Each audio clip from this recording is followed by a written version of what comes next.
China's government is burning Bibles, destroying crosses, shutting churches and ordering Christian followers to sign papers renouncing their faith, according to pastors and a group that monitors religion in China. The accounts have appeared amid an apparent, massive crackdown launched by Beijing against religion as a whole. Besides Christianity, millions of Muslims in far West China have been facing forced political indoctrination at alleged brainwashing camps, where they have to eat pork and drink alcohol as punishment, said human rights groups and former detainees. Whereas children in traditionally Buddhist Tibet have been banned from taking part in religious activities during the summer holidays. Scroll down for video. Share this article. Share 2.5k shares under President Xi Jinping, China's most powerful leader since Mao Zedong. Religious believers are seeing their freedoms shrink dramatically even as the country undergoes a religious revival. Experts and activists say that as he consolidates his power, Xi is waging the most severe systematic suppression of Christianity in the country since religious freedom was written into the Chinese constitution in 1982. In explaining China's motives of the alleged religious suppression, Sophie Richardson, the China director of Human Rights Watch, told Mainland Line the Chinese government has long treated any organized religious groups with disdain and hostility. It doesn't matter if it is Christianity, Islam, or Buddhism, it considers them as a vehicle and mechanism to carry out political disloyalty and separatism, Dr. Richardson added. Bob Fu of the US-based group China Aid, who is also a pastor, said over the weekend that the closure of churches in central Henan province and a prominent house church in Beijing in recent weeks represents a significant escalation of the crackdown.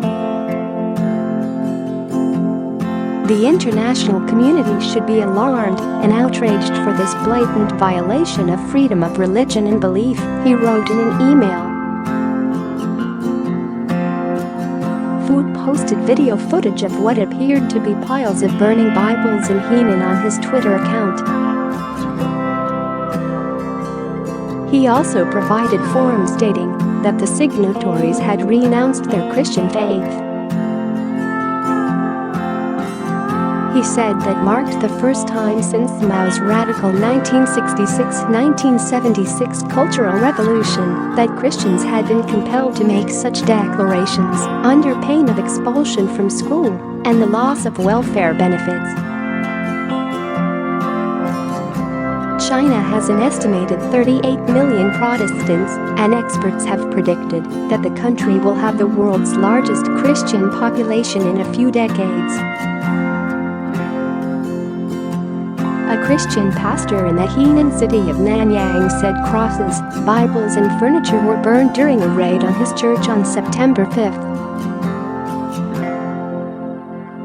The pastor, who asked not to be identified by name to avoid repercussions from authorities, said several people entered the church just as it opened its doors at 5 a.m. and began removing items. He said the church had been in discussions with local authorities who demanded it reform itself, but no agreement had been reached or official documents released.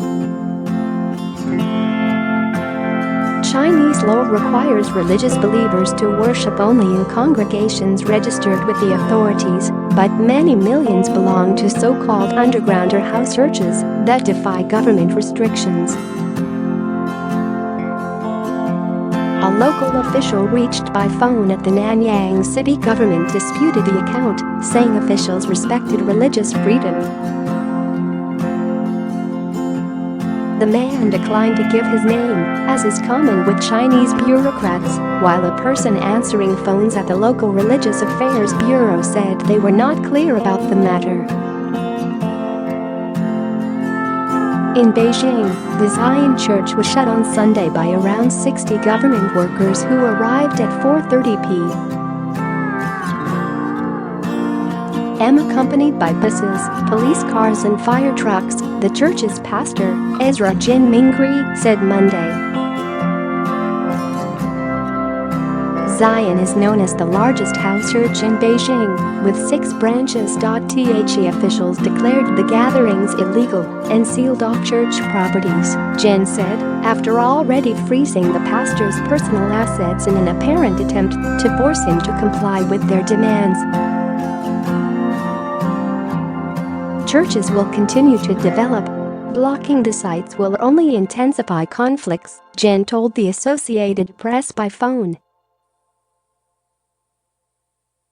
A notice posted Sunday on the website of the Chaoyang district government in Beijing said the Zion church had been closed because it failed to register with the government. All of China's officially recognized religions appear to have been affected by the crackdown. In the most extreme example, an estimated 1 million Uyghurs and other members of Muslim minority groups in the country's northwest have been arbitrarily detained in indoctrination camps, where they are forced to denounce Islam and profess loyalty to the Communist Party. Amr Bikali and Karat Samarkand, both former detainees, told the Washington Post in May that the prisoners were been forced to eat pork and drink alcohol, forbidden in Islam, as punishment. Human Rights Watch said in a 117-page report released today that 13 million Muslims in China's far west Xinjiang province are subject to political indoctrination, collective punishment, restrictions on movement and communications, heightened religious restrictions, and mass surveillance in violation of international human rights law. The report is primarily based on interviews with 58 former residents of Xinjiang, a region traditionally inhabited by Islam followers, including 5 former detainees and 38 relatives of detainees, according to the New York-based human rights group. Karat Samarkand, said to be a former detainee in a re-education camp, is quoted by Human Rights Watch saying the Chinese government wanted to exterminate Muslim people, Muslim writing and Muslim dresses. Mr. Samarkand, who has fled China and now lives in Kazakhstan, also said, "They are planning a country that's homogeneous. Everyone has to be Chinese. The Chinese government is committing human rights abuses in Xinjiang on a scale unseen in the country in decades," commented Sophie Richardson at Human Rights Watch. China has been told to immediately release the Muslims being detained in alleged political re-education camps on the pretext of countering terrorism by United Nations human rights experts. The Chinese government have said that it is taking necessary measures to eliminate extremism, but denied setting up the camps.